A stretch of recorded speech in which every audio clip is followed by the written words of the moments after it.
जय हिंद बच्चों। आज हम पढ़ेंगे हिंदी व्याकरण का पाठ क्रिया। कक्षा 7 में ये पाठ 18 है और कक्षा 8 में ये पाठ 20 है। तो क्रिया जानते हैं क्या होती है।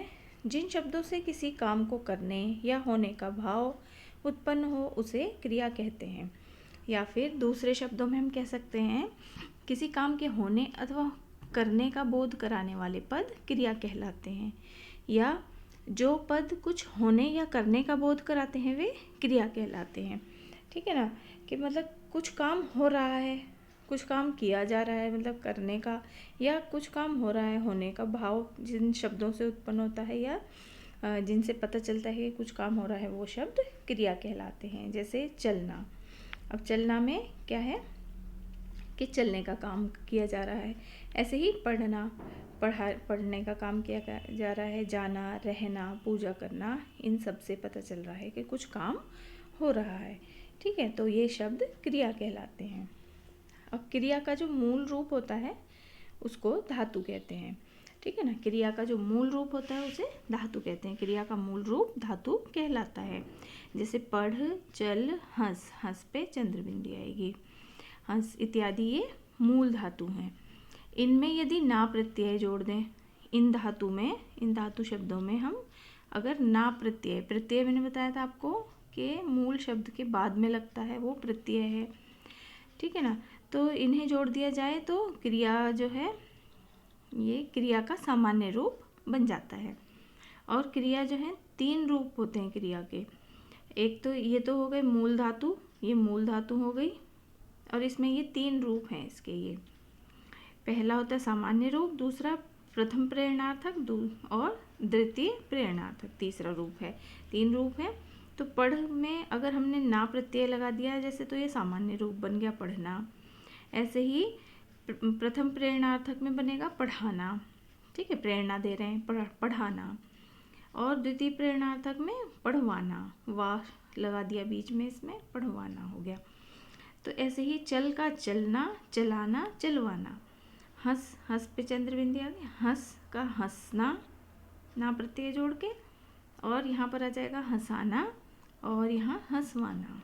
ठीक है, तो ये इसका धातु जो है क्या है, क्रिया का मूल रूप है। और जो क्रिया है उसके 3 रूप होते हैं। ठीक है, अब क्रिया का सामान्य रूप कैसे बनाते हैं मैंने अभी आपको बता दिया, तो इसमें और क्लियर हो जाएगा आपको। मूल धातु में ना प्रत्यय जोड़कर सामान्य रूप बनाते हैं। जैसे ये देखिए, पढ़ में ना प्लस कर दिया तो ये बन गया पढ़ना। खेल में ना मिला दिया तो बन गया खेलना, ना प्रत्यय मिला दिया। हंस में ना प्रत्यय मिला दिया, हंसना। ऐसे ही जाना, रोना, पीना, काटना, उड़ाना, ये सब क्रिया के मूल रूप है। इसमें ना प्रत्यय जोड़ने से ये शब्द बन रहे हैं। जा में ना जोड़ दिया जाना हो गया, रो में ना जोड़ दिया रोना, पीना, काटना। ठीक है, उड़ना, ये ना प्रत्यय जोड़ने से बने शब्द। अब ये धातु है, धातु एक बार और पढ़ लेते हैं कि ये जो होती हैं विभिन्न क्रियाओं के मूल रूप है, क्रिया का मूल रूप है। इनसे अनेक क्रियाएं बनती हैं। जैसे देखो लिख, लिख से देखो कितनी सारी क्रियाएं बन गई। लिखा, लिखता, लिखते, लिखती, लिखूं, लिखूंगा, लिखेंगे, लिखी थी आदि। ठीक है ना, एक लिख धातु से ही जो मूल रूप है क्रिया का, इससे हमने बहुत सारी ये शब्द बना लिए, बहुत सारी क्रियाएं बना ली। ऐसे ही मूल धातु की पहचान हम कैसे कर सकते हैं। मूल धातु आज्ञाकारक रूप में तू के साथ प्रयुक्त होते हैं ज़्यादातर। ठीक है ना, तो इसमें वो कैसे, तू खा, खा जो है क्रिया मूल धातु है। पढ़, तू लिख, तू जा, तू हंस, तू काट, तू उड़ आदि। ठीक है, अब होते हैं क्रिया के 2 प्रकार होते हैं, 2 रूप होते हैं, 2 प्रकार होते हैं या 2 रूप होते हैं। एक तो कर्म के आधार पर। ठीक है, पहला होता है कर्म के आधार पर, जो कोई काम किया जा रहा है कर्म, उसके आधार पर होते हैं 2 रूप। तो वो 2 रूप कौन से हैं, एक तो सकर्मक क्रिया है और एक अकर्मक क्रिया है। इसके बारे में मैं अभी बताऊंगी आपको। दूसरा होता है रचना के आधार पर। इसके क्रिया के 6 भेद हैं, 6 प्रकार हैं। ठीक है ना, 6 या 7 कह सकते हैं हम। एक हो गया ये आपका सामान्य क्रिया, दूसरा है संयुक्त क्रिया, फिर है नाम धातु क्रिया, चौथा है प्रेरणार्थक क्रिया, पांचवा पूर्वकालीन क्रिया और एक अपूर्ण क्रिया, छठा है और एक होती है आपकी सहायक क्रिया, सहायक क्रिया भी होती है। ठीक है, तो इन सब के बारे में मैं आपको अभी आगे बताती हूँ। सबसे पहले आती है आपकी सकर्मक क्रिया। जब किसी कर्ता के काम का प्रभाव किसी अन्य पर या कर्म पर पड़े, ठीक है ना, जब कोई कर्ता किसी काम को कर रहा है और उसका प्रभाव किस पर पड़ रहा है, उसके कर्म पर, कि वो किस काम को कर रहा है, तो वहाँ पर कर्ता द्वारा किया गया काम या क्रिया सकर्मक क्रिया कहलाती है। जैसे अभी उदाहरण के मैं वीडियो बना रही हूँ, ठीक है ना, मैं वीडियो बना रही हूँ, तो ये एक सकर्मक क्रिया है।